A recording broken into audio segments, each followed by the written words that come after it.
Howdy y'all. Today's video is going to be over how to make a lamp in a very particular design. Come along with me. The first thing I'm going to do is choose what kind of components I want to make for my lamp. I've chosen circles, so I got my stencil, and I'm going up by 1/2 inch for every ring that I'm going to be making. So now I have to get rid of all of the previous designs I have on my kiln shelf, place it onto the kiln shelf, and then trace out the circle size that I want. And I realize, why am I doing it to the side when I can just do it straight up? And so that's what I did.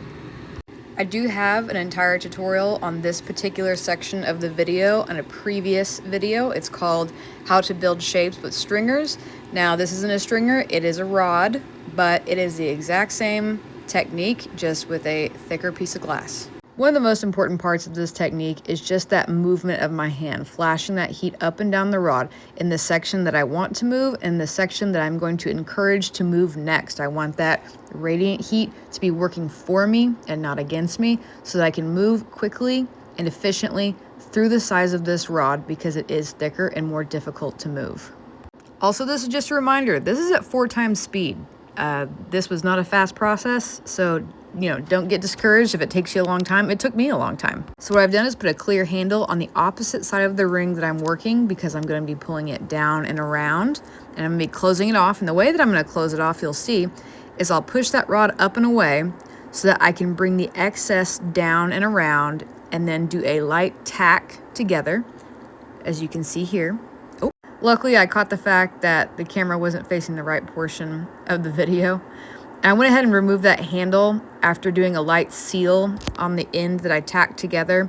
And I'm just rounding out the entire circle with my bowl push, just to make sure that everything's nice and even, so that when I do handle back up to the opposite end of the ring closure, that whenever I do the final adjustments, I don't have to go back in and readjust the entire ring. Remember that gravity is your biggest friend in flame working. So, face it up, face it down, rock it back and forth, side to side, whatever you need to do. Allow the glass to move in the path of least resistance, and then that way you'll have less stress within the glass to work with in the long run. All right, 1 ring down. I'm gonna make the next 7 and get back to you.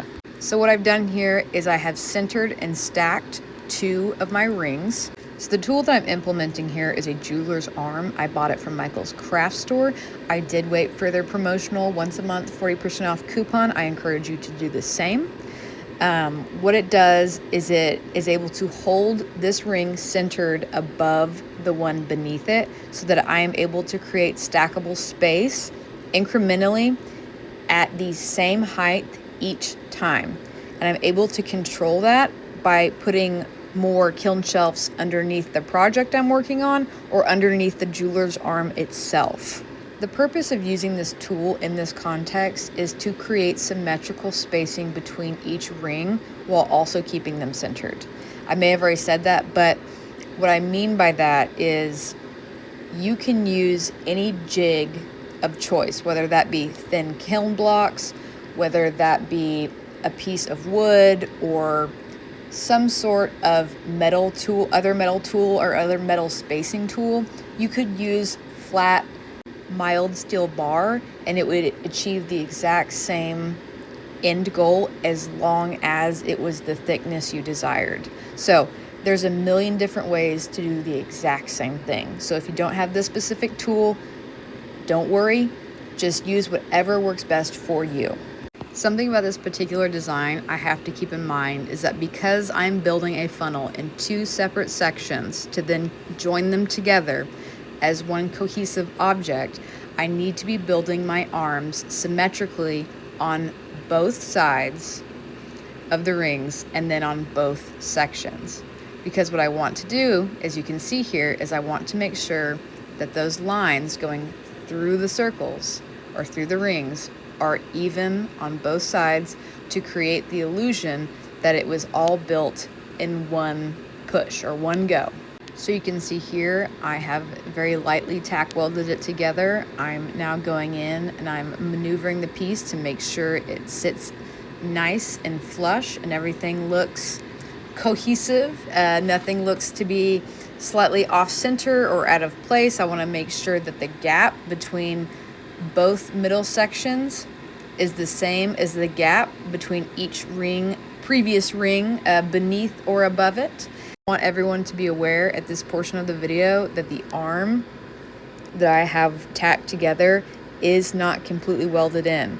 What I have done is I have used the time frame between the glass being hot and cold to fill a gap on the opposing side with a stringer, creating the opposing side's arm before then going in and welding in fully the first arm that we tack welded together.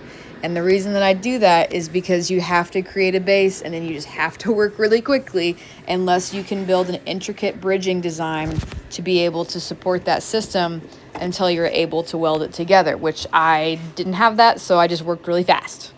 So here's the funnel all done up. I am going to go back in and I'm just going to kind of clean up those arms a little bit and make sure everything looks nice and flush. And then we're going to attach it to our base. The shape of our base is going to be your classic cone can that you use on many functional pieces. So the way that I'm going to attach the funnel to the cone is I've put a clear bridge on the interior of the third ring from the bottom, and I heated up the cone and the bead on the back side of the funnel, and then working within the time frame between the time that the tack, that clear tack that I made, hardens and breaks away from itself, I'm going in with a clear stringer and I am making a secondary point, an anchor. Then what I'm going to do is I'm going to go back in and I'm going to work out all the stress from that initial tack. And yes, it is a race against time, and yes, it is risky. So my suggestion is if you're going to try this particular technique, you need to use it with colors that are not thermally aggressive and shock easily.